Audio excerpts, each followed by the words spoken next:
All right, you happily miserable accursed. Welcome to Federal Election 45. My God, an election. I'm so excited. Depending on which party you support, it's our aim here at Air Quotes Media to make you even happier or more goddamn miserable over the course of the next month. Because Curse of Politics is going daily, which means you get Herle, Reid, Leichnitz, and Teneycke for about 35 minutes every goddamn morning, Monday to Friday. Daily Curse features fresh daily polling from Polaris Strategic Insights. And making his not really asked for, but somehow still triumphant return to the pod, it's Nick Taylor Vasey, Politico's Ottawa bureau chief, who will update us on where the leaders are and what's on their agenda every day. And maybe we'll also talk about the condition of the upholstery or the wallpaper pattern in his motel room. Finally, we'll close out each show with a blessing or a curse based on what we see on the hustings. All right, let's kick this shindig off. Show number 1. I want my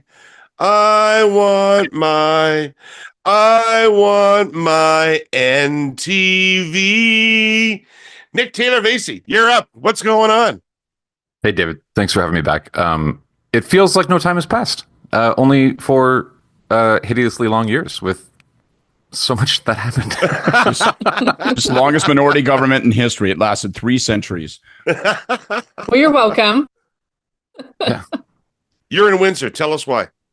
I am in Windsor. And, I was talking to a guy at a bar last night, and he said, "Why are you here?" And I told him why I thought it was interesting. As a place in the middle of all of this stuff, all of the trade war right on the border, and he looked at me like I'd insulted his mother. He was like, "This place here," and I made my case. It's nobody feels this more acutely than people who live here. And like, for example, outside of this beautiful Best Western 16th floor window, I see the new Gordie Howe Bridge, which will, assuming there is trade between our nations, facilitate said trade. Well, obviously your pickup chat with that man went well, because I can see his boots in the background. I brought multiple boots, Scott. Okay, I'm prepared for this. Sure. And so there you go. Border town. Okay. Brian Is there Massey. a leader in Windsor today? No, there's no leader in Windsor today. I'm ahead of the leaders. I expect leaders to come here. I expect Going to find the news where it is not. I get here before it happens, Scott. This is what it's like when you can't go on the Conservative tour. You just throw your dart at the map, and there you go. I kid you not. I did that, and I will be in the same place as him later this week. That is how we are approaching it this time around. What do you want to know? You want to know where the leaders are this wonderful first full day of the campaign? Mark Carney is in Gander, Newfoundland and Labrador. I imagine he will make mention in that place of the wonderful relations between Gander and a group of bewildered Americans and other foreign nationals who landed there on September 11th, 2001. This being an election about Donald Trump, I suspect that'll make his talking points. And then a couple leaders in Quebec. Away, not come from away this time. Yeah, right. Jagmeet Singh is in Montreal. Yves-François Blanchet is in Quebec City. And Pierre Poilievre is, you can feel the tractor beam of the GTA. It didn't take long. He was there yesterday. He's there today. He's in Brampton to hopefully pick up some seats on his way to what he still wants to be a majority government. Excellent. And what are you looking at today? Give us a forecast for what the news is today. Well, yesterday everybody was talking about Daniel Smith and Breitbart News, an interview that took, I think, an astonishingly long time to get to Canada. A couple weeks that it was floating around, but then once it hit, it hit. And I suspect Liberals will take the gift of her trying to. Well, I don't know. You know what? I don't have opinions. I only have facts, so I won't read too much into what she said to Breitbart News. But Liberals suspect she is trying to tie the Poilievre government to the Trump administration. I just meet men in bars. I don't tell you what it means. Not exactly. It's just like it's too early for me to put my brain on and try to interpret too much. But that'll be I presume, the story of the day if the Liberals have it their way. All right. Listen, everybody, when you're done watching this podcast, check out Politico's Ottawa Playbook. They'll have detail on everything that's going on. It's a great resource for understanding what's going on in politics any given day. Nick heads that thing up. Nick, thank you for joining us every day of this campaign. Look forward to seeing you tomorrow, wherever you are. Thank you. We barely talked about the hotel. No stains in here. Not even one. Not even one. Halfway to 5 stars. It's early. Don't worry. It's early. The standards will slip soon enough. Good water pressure too. I mean, my God. Okay. Well, I'll see you in Kitchener. That's where I'll be next. Good stuff. See you then. Take care, brother. Hey, this is what we live for, right? It's a campaign. Game on. Mornings. Jordan, I've seen you look more enthusiastic. I'm here, and that's the important thing. I'm here, and it's mercifully short, the campaign. So yeah, it's gonna be good. All right. Well, let's start off with the state of play. We're going to have regular daily tracking throughout the campaign from Polera. But since we only started tracking yesterday, we're not reporting today until we get a decent sample size. So we'll have our first report tomorrow. So today I'll do a setup from 338, the aggregator. Today's polling update is brought to you by Enbridge Gas, reliable, affordable natural gas to heat your homes and power our economy. So 338 says that the aggregate polling average is 39 Liberal as of today, 37 Conservative, 11 NDP, 7 Bloc, and 4 Green. 7.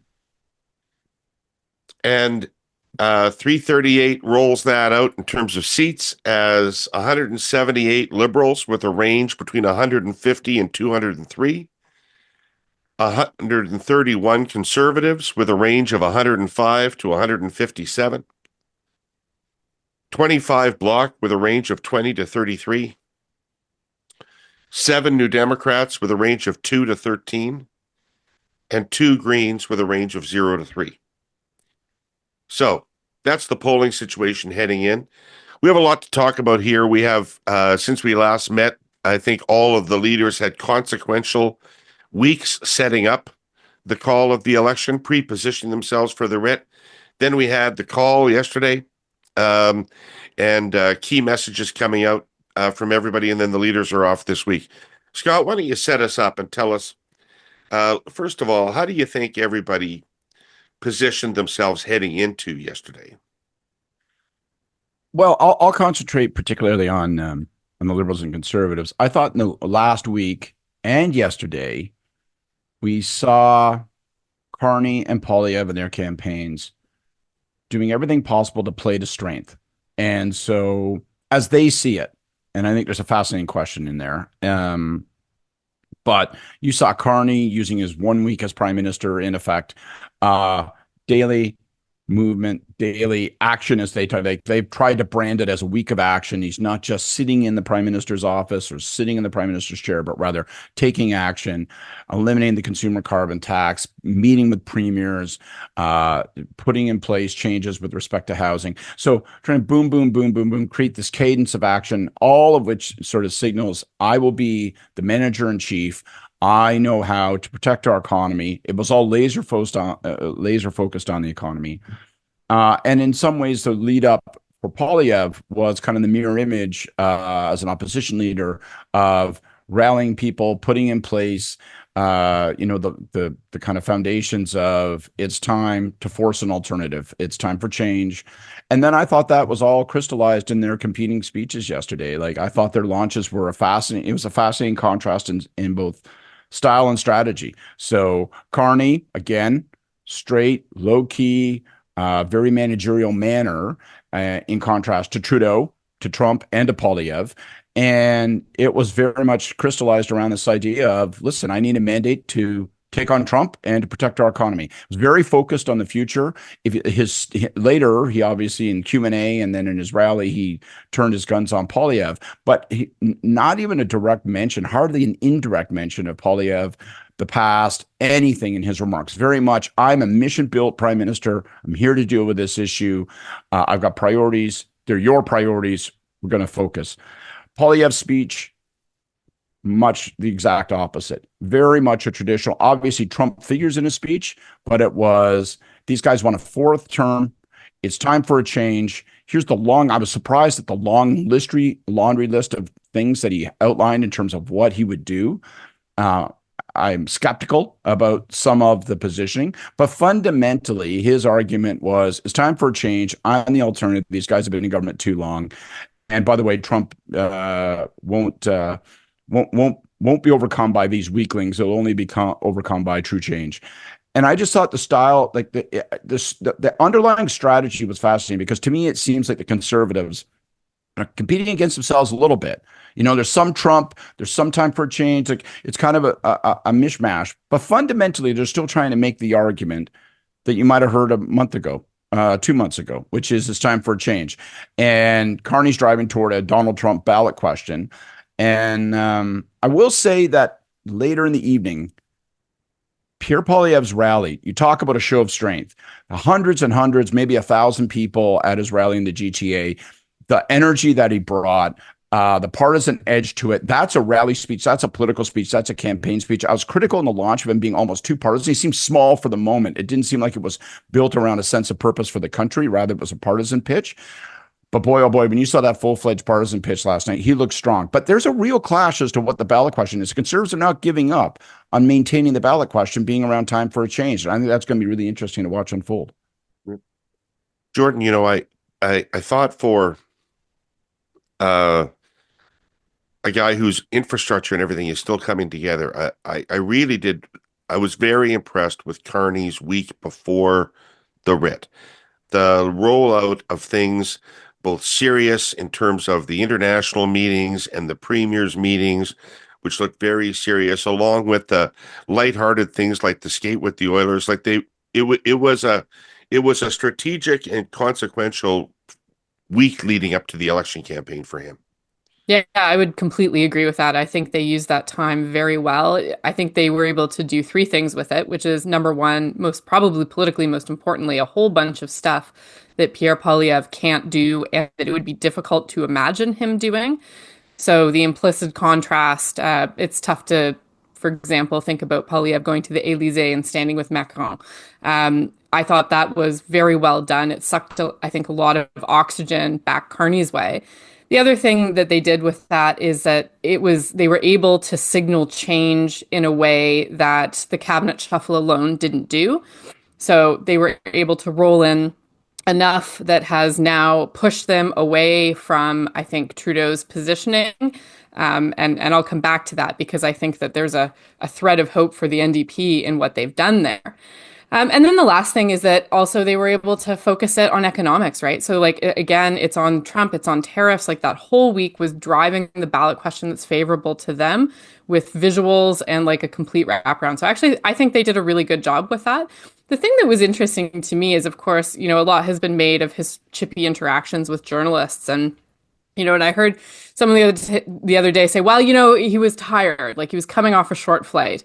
Well, welcome to hell, because this is what is about to occur for the next 5 weeks. You're going to be in a tin can, in a crucible, with very little sleep, quite a lot of movement. And so I'm going to be interested to see, like, if he was starting out in that position, where that type of travel, that type of a pace is a challenge, then this could be a pretty tough mountain to climb for him. So I think that's another piece that just goes down to the challenges of entering at such a high level. He hasn't had that experience before of like the grueling nature of the campaign, and then you add on top of it the travel that's involved in a national tour. It is a lot. So I think that's something that his campaign's obviously going to have to watch in terms of pacing to keep him at his best. Our awareness of mental health issues and modes of mental health care have come a long way in the last couple of decades. Blessedly, it's going to come further, and then further even than that. I want to tell you about one important advance. It's called Rapids, a unique digital technology co-developed by our presenting sponsor, Telus Health. It has a guiding mission of innovation, education, and compassion. The name pretty much spells it out. Rapids provides clinicians with guidance to support fast and early diagnosis and treatment of mental illness. The statistics that led to its development were sobering, to say the least. 68% of patients with mental health disorders were being incorrectly diagnosed. Rapids is a sophisticated digital platform that follows precise built-in medical rules to inform decisions and uses AI to heighten accuracy and scale. It quickly delivers clear, practical, and research-backed mental health guidance to healthcare providers. That means comprehensive diagnostic guidance for mood disorders like anxiety and depression, bipolar disorder, insomnia, and ADHD as well. There's more. Rapids provides clinicians with treatment guidance personalized to the individual. It automates patient follow-up assessments and provides educational resources for both patients and clinicians. Apropos of its name, positive results have come, well, rapidly.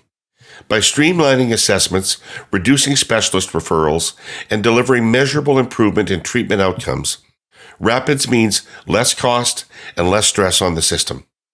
And with that, we come to the end of our series on Telus Health. To recap, they're Canadian-owned and operated. They've grown to empower over 76 million people worldwide to live healthier lives. And as you might expect of a company focused on continual innovation and improvement, they're very definitely going to come further. And then even further than that. Hey, Kory, first of all, you know how much I love a man who drinks Coke at 6:30 in the morning. Well, if you saw the size of the little espresso machine in my hotel room, you would understand why I've used up the espressos before we got on air, and it was not enough caffeine for this time of the day. So I've got teeny tiny little bottles of fucking Coke. This is how bad it is. Right. I got to super good for your teeth. I expect them to fall out before the pod's end. Somebody airlift this man some Starbucks. I've got to make do with what's in my DC hotel room, I guess. Anyway, what's your question, David? I'm so happy to be here. My question is, having run the Ontario campaign and seen the dynamics involved in that, what do you think the Conservatives' prospects are to have an election that's about something other than Donald Trump? Slim. I think very slim. Like, it seemed to me that's what they're trying to do. Yeah. Well, I'm not sure I fully agree with that. I think they were trying. Well, then take it on, because I got the impression that they were. Well, I think they're trying to do a few things, right? And I guess the question is, can you do that? Which is also harkens maybe a bit to what we just went through in Ontario, where you're trying to compete with yourself, I think, on the overall ballot question and strategy. It's like, well, if it's immigration, there we're going to talk about that over there, and if it's pipelines, we'll talk about that there, and if it's Trump, well, we have something to say on that too. But like, there's a whole. I felt like there were a whole bunch of little baskets of issues being rolled out, and I think the power of Poilievre's message that sort of brought him to the mid 40s in terms of support prior to the Trump issue taking the fore was a very tight number of issues with a very clear through line on them around the failures of the Trudeau government. And I just think that they're trying to still weave the pieces of that narrative back into relevancy and into this campaign. And you know, I've got a lot of sympathy for the position they find themselves in, because, you know, you are trying to change the government, and so you have to make a case for change. But it feels like the electorate is less about change right now and more about stability. And you know, it's certainly that message, if you're, you know, an incumbent government like Ford was, is a lot easier, because you're not actually trying to have change. You're trying to sell stability. Well, when you're an opposition party, just selling stability is probably not going to do what you need it to do. But, you know, the conundrum is the electorate is clearly almost exclusively focused on Trump. And so, you know, you're going to have to try to bridge between that message of change and one of stability. And, you know, so it's a, you know, I don't want to be a dick and like be highly negative around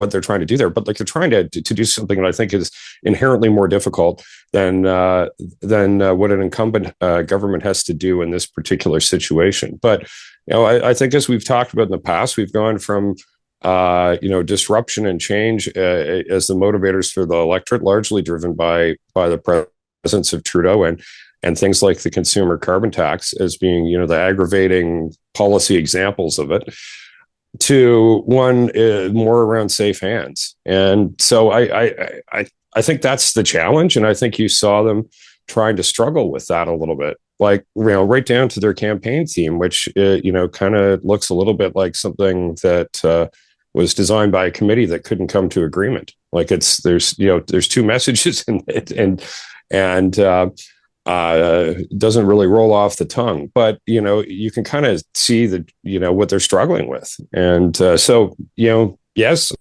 it's a challenge. It's just the electorate is where it is, and you kind of got to meet them where they are. And if that's the one issue that is motivating them, that's what the campaign's about largely. And you got to get on that narrative. And I guess the other unwelcome part of what happened yesterday, as the Conservative campaign was trying to get that balance right and get something out. The Liberal War Room resurrects interview from Danielle Smith that looks again like a job application to be the leader of Vichy Canada, which nobody's looking for right now. So, Scott, in fairness to the Conservatives, I mean, they were playing a game, and then right when they were about to win the game, somebody came along and put in a new board with the players all the markers in different positions. And I mean, they're fucked in a way. They can't reposition Poilievre in the next 37 days to be what he might optimally be in this Canada-US situation. They can't find a bunch of new issues. You know where this is taking me? In the old Alan Gregg parlance, the bridge between this growing Liberal support is Mark Carney. Yeah. They have to destroy Mark Carney. That would be my instinct if I was running their campaign, is they've got to, he can't be him by the end of this thing or they don't win. Yeah, I agree with you. That seems to be the obvious play. And Carney is a new leader. And so is Carney capable of fumbling a hot pass and turning one day's bad news into 3 days bad news? That's something that you should find out right away if you're the Conservatives. But I would add a wrinkle. The wrinkle is that they can't do that if they make Poilievre the spear carrier. Like I'm mixing my metaphors, but it can't be Pierre Poilievre that delivers the negative attack, in my view. In general, we've talked many times about how it's a bad look for your leader to be his own attack dog. But in this situation, because he's so comfortable in the role of attack dog, and because the election dynamics and all the issues and the reset board that you just talked about demands a certain quality, a certain character of leadership, somebody that actually can rise to meet and rally the national interest, it is the kind of thing that it prejudices against a raw partisan political leader. It seems out of tone with where the country is. So they've got to attack Carney, but they have to do it through paid media. They have to do it through surrogates. I think that Poilievre has to be the beneficiary of it, but he can't actually be the agent of it. And I think that's going to be awkward for them. And I'll just say that, which is another one broad observation. And I don't think the Conservatives are down and out. Like, I think they've got massive advantages, obviously. And who knows, maybe, I watched the force with which they applied their approach yesterday, and I say, maybe I'm wrong. Like, am I missing something? Maybe they know something I don't. But here's the big thing to me. It is Poilievre, where when I wanted Trudeau to be gone, he was the right answer, because I wanted a politician who could summon with all raw political talents the case for change. But now suddenly, all of his strengths, all of his assets, all of his attributes as a politician seem to be working against him. I said on CTV yesterday that I thought his launch speech was too partisan and too political. And, you kind of shake your head and go, well, my God, it's a campaign. Shouldn't you be partisan and political? But the honest answer is you got to figure out a way to not display it. Like, Pierre Poilievre has spent 2 years convincing us he's the toughest, strongest, most muscular politician. And suddenly it's the one time in 100 years where Canadians might not want a politician as their prime minister. He's going to have to figure out how he's the right answer for this moment. Well, if they thought that his pugilism might be directed at Trump, it might be more effective. Well, that's the other problem. Is that he looks like he's angrier at Mark Carney and the Liberals than he is at Trump. Yeah, he's still targeting the Liberals more than Trump. And I think that, we saw on display yesterday some of the challenge that he faces. I take Scott's read of his speech as being too partisan, but for me, the thing that jumped out was the attempt to put him in a more prime ministerial tone. I had a good laugh because the Conservative used the same campaign launch location the NDP used in 2015 with Tom Mulcair for the exact same reason, because they want people to imagine that he could be prime minister, and it was visibly difficult for Poilievre to maintain that tone through the course of the remarks. And it was also, and I think this is maybe even more damning, it was really like he faded to the background when he did that. He is not a convincing, moderate, calm, prime ministerial politician. Can I ask you a question, Jordan? Because in all honesty, I hear you. And we can say he had a Ron DeSantis-like smile stapled to his face. But on the other hand, they never executed that strategy. They telegraphed at the beginning of the speech that's what he was going to do, and then they aborted it after a paragraph. That's right. Well, it was him with his family, and then I thought he was going to tell us his life journey, and he didn't. He gave us one sentence of it. Yeah. But I think that speaks to the difficulty inherent in what they're trying to do. Like, this guy does not have that mode. It is not natural to him. And when they try to force him into it, it does not stick. Because what really gets him going, what gets him dynamic, what gets him engaged is the partisan stuff. That's where he's at home. And, Scott, it's really, as you said, it's the strength that propelled him when he was the alternative to Trudeau has now turned. And all of those attributes have become a weakness because he spent 2 years dwelling in that space of sort of anger and wanting to tear things down. And that's just not the mood that Canadians are in right now. And I don't think he's capable, nor do I think it would be smart for him to try to slot himself back into a more moderate prime ministerial tone, because that's not him. That's not him as a politician. And that's not the person that Canadians know. They're not going to reintroduce him with a personality transplant over the next 5 weeks. It is not possible. And so that leaves them with a pretty limited set of tools to answer the ballot question that people have in front of them. And I still think their very best argument is about the Liberal Party and a fourth term. They have so much crammed in to what they're trying to do strategically, though. Still trying to go back on carbon tax. Still trying to grab some of this positioning as prime ministerial. There's too much happening, and they're actually losing the clarity of their message in their attempts to reorient, I think. Kory, the thing they need the most is for the NDP to recover. The thing the Conservatives really fucking need is for the NDP to get off the floor. Can we talk about how they fucking used all sorts of paid advertising to pull the NDP numbers down? Like, they are partially the authors of this. Well, the NDP vote is half of what it was, and it's all gone to the Liberals. And that is, it's obviously going to be very, very difficult for Conservatives ever to win an election if the left vote is not split at all. But to be fair to them, that was Trump who did that, not Pierre Poilievre and his ads. Isn't that right? Well, I was going to ask Kory is what is within the Conservatives' power to affect that? Well, it's a tough problem, right? But that's another one that we spend a lot of time thinking about and trying to do things with. I think Mart Stiles in Ontario was too strategically stupid to take any of the opportunities up on things like bike lanes and stuff like that would have actually juiced her support. And I think, and if she's a dumb political leader, hang on, here comes Jagmeet Singh, who is perhaps the worst of the worst when it comes to being strategically stupid.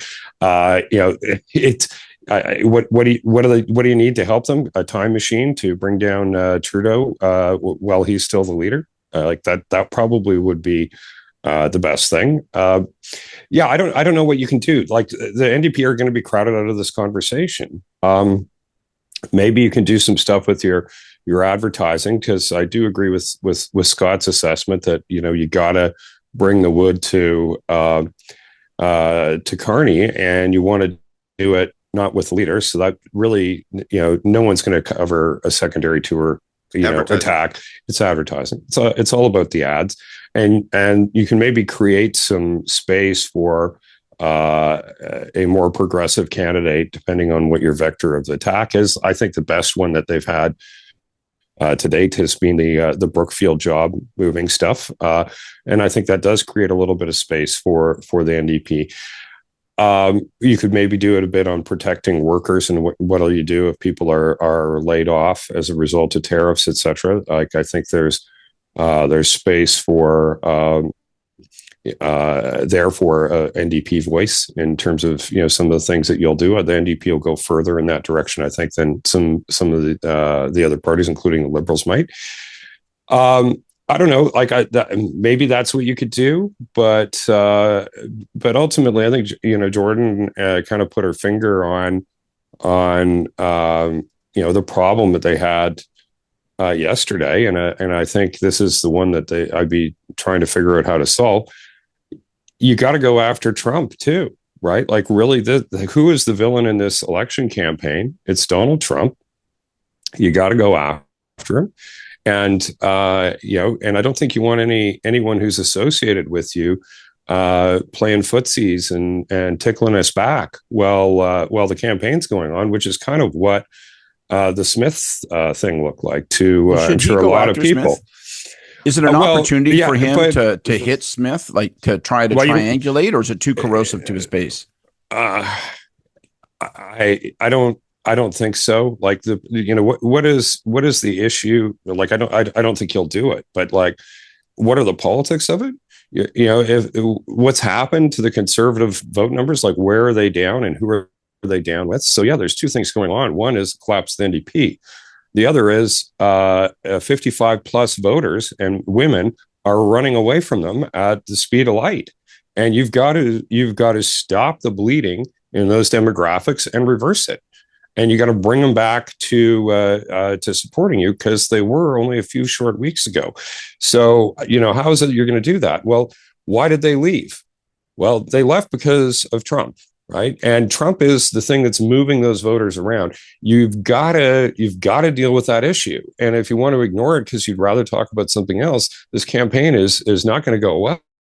Like that is the issue that moved them from you to somebody else. You got to bring them back. So what is it they need to hear? What is it they like? What is it they don't like? Well, they don't like people wearing MAGA hats. They don't like people going down and, explaining on, coming back from the U.S. and explaining to Canadians on behalf of the administration how they should be thinking about things. Like that's all the wrong stuff. You've got to take on Trump. So yes, I think you've got to discredit Carney, but it's kind of on that basis. That's why I like the Brookfield attack so much. It cuts to the heart of that narrative. And that's the better attack than saying he's just like Justin. Well, because that's like I'm reaching back into the past and I want to have an election against like the guy who was here before. That's not a good attack. He is a sellout to the United States, and he is doing, unwittingly the bidding of the Trump administration in this way, and this way, and this way, right? And there are other things they kind of used a bit in that opening speech that I thought had potential, like tie the lack of pipelines to the creating weakness in the Canadian economy. Like there are other things to work with there, but ultimately, if you don't deal with the Trump question, I don't see how you get those voters back. All right. Unless I'm going to have to learn discipline in these half-hour shows. So Jordan and Scott, unless you have last words, we should move to blessing and curse. Do you have a last word, Jordan? Well, yeah, I would just maybe to put a coda on that conversation about the Conservatives and their attacks on the NDP. Look, I don't think taking Kory's poison bait was the answer from Marit, and the proof's in the pudding on that. But look, this is also a result of the Conservatives' total war strategy, right? This is a result of what happens when every single problem is a nail and all you have is a hammer, because the overreach that they did over the last couple of years, particularly going after SIG, this is a predictable outcome. You can look back at, for example, election 2015, when the Conservatives hit the dial too hard on the NACAB issue and drive the NDP down too much. this is a consequence that is very well known to the strategists in the Conservative Party, and yet they did it anyway. So to me, it's also a very interesting tell in terms of what they're thinking internally. And I think it's now blown back on them. Well, I'll just add, can I add one sentence, David? Yeah. Watch the Danielle Smith space. I know I sound like a left-wing conspiracy nut, but I think she is going to haunt this election campaign. I think she could do for Mark Carney what Ralph Klein did for Paul in 2004. I think she's going to reemerge with an Alberta first, awkward play, trying to get an energy deal just for her part of the country, putting anyone who wants to be prime minister in an impossible spot of saying, listen, we can't permit that. We can't balkanize our approach to the United States and our negotiations with them. And that will be uncomfortable for Carney, who wants to appeal to all places, but it would be brutally uncomfortable for Poilievre. And I just think that we're going to be returning to this before the elections end. Right. All right. And Jordan, we'll come back to this NDP issue because Carney's certainly leaving lots of ideological space. Absolutely. Absolutely. It's I think there's a ton of space for the NDP here, and we're going to see it unfold even more over the course of the campaign as he tries to wedge himself as far right as humanly possible. While you're talking, do you have a blessing or a curse? I do. And apparently this is a reminder that's still needed, which you wouldn't think, but people's kids, they're off limits, people. Fake journalists, war rooms, don't fucking do it. Be better. Not cool. Okay. Kory? Well, based on our conversation, I got to throw a blessing to Jagmeet Singh. Godspeed, brother. Godspeed. I hope that your ads are perfect. I hope that your campaign events are blessed with only sunshine and happiness. Please come back. Come back. We need about another 7-8 points in your campaign. So all the blessings to the NDP. Scott? I'll be atypically pleasant and positive here at the very first day of this. My blessing goes out to Jenny and Andrew, the two campaign directors for the Conservatives and Liberals.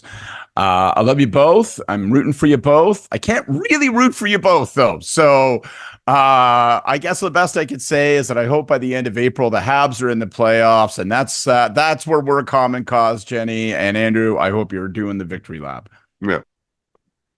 All right, my blessing goes out to whoever, whether it was Mark Carney or a speechwriter who wrote the line, America wants to break us so that they can own us. I think it's the line of the campaign so far. I think it was brilliant. It completely encapsulated what the message from the Carney campaign is, and great rhetorical start. All right, you accursed. We'll be back tomorrow. I'd like to thank our presenting sponsor, Telus, and our polling sponsor, Enbridge, for their support for this podcast, Politico and Nick Taylor-Vasey for their cooperation and help, and all of you who watched or listened to this show today, coming out early this week. We'll see you tomorrow, every morning, this campaign. Take care of yourselves and have fun out there in the campaign trail.